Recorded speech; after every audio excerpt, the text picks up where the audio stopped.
Comilla Victoria সরকারি কলেজের degree সেকশনে জলাবদ্ধ কক্ষেই অনার্স ভর্তি পরীক্ষা দিতে হয়েছে অন্তত ৫ শতাধিক শিক্ষার্থীকে। গত ৩ দিনের টানা বৃষ্টিতে নিমজ্জিত হয় ভিক্টোরিয়া সরকারি কলেজের প্রতিটি ভবনের নিচতলা।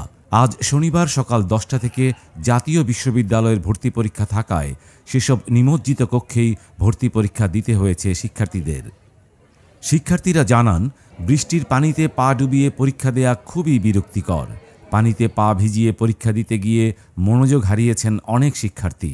বেশিরভাগ সময়ে পা পানিতেই ছিল, আর উপরে তুললেই পা চুলকিয়ে বিরক্তিকর পরিস্থিতি তৈরি হয়েছে। যে প্রস্তুতি নিয়ে পরীক্ষা দিতে এসেছিলাম, পরিবেশের কারণে সব গুলিয়ে গেছে। এতদিন প্রিপারেশন পরে এখন আমরা পরীক্ষা দিতে আসছি এরকম পরিবেশে, মানে আমরা কি বলবো, এরকম এক্সাম কোনো এইভাবে এরকম পরিবেশে দেওয়া যায় না। যে পরিবেশ এখানে প্রায় 50% বা 40% স্টুডেন্টে হাঁটু সমান পানির মধ্যে পরীক্ষা দেওয়া লাগছে। এতদিনের প্রিপারেশন, এর মধ্যে ন্যাশনাল ইউনিভার্সিটি পরীক্ষা যাতে আমরা প্রিপারেশন অনেক দিনেরই, বাট এরকম অবস্থাতে কোনোভাবে পরীক্ষা দেওয়ার মতন না অবস্থা না। এই অবস্থায় যে শিক্ষার্থীরা পরীক্ষা দিছে, আমার মনে হয় ওরা মানসিকভাবে প্রস্তুত ছিল যে এইরকম পরীক্ষা অবস্থায় ওরা পরীক্ষা দেবে।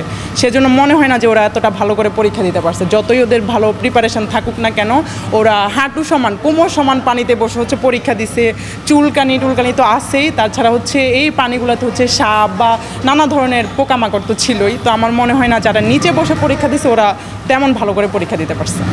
এটা খুবই অস্বস্তিকর পরিস্থিতির মধ্যে পড়েছি আমরা তো জানি না যে পরীক্ষার হলের মধ্যে পানি, তো এসে দেখলাম যে অনেক প্রচুর পরিমাণে পানি, আর পরীক্ষাতে মনোযোগ দেওয়া অনেক কষ্টকর হচ্ছিল আর কি। এটাই। প্রতি বছর বর্ষা মৌসুমে জলাবদ্ধতার শিকার হয় দক্ষিণ পূর্ব বাংলার অন্যতম কুমিল্লা ভিক্টোরিয়া সরকারি কলেজ। 1 দশক ধরে এই কলেজের জলাবদ্ধতা নিরসনে নানান পরিকল্পনা হলেও কখনোই কার্যকর পদক্ষেপ নেওয়া হয়নি।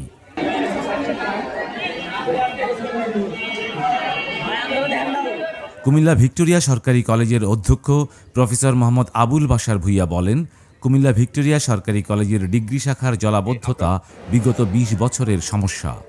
কলেজের পাশে বিসিক শিল্পনগরী এলাকা এবং অন্যান্য আবাসিক এলাকার পানি ক্যাম্পাসের উপর দিয়ে প্রবাহিত হয়।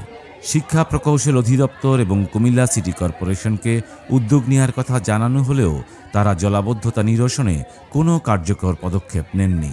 কী কারণে এটা এতদিন প্রায় 20 বছরের অধিক এই জলাবদ্ধতা? তারপরে কিছু রাস্তা করা হয়েছে শুধু যে ভবনগুলোতে যাওয়ার জন্য, কিন্তু এটার টোটালি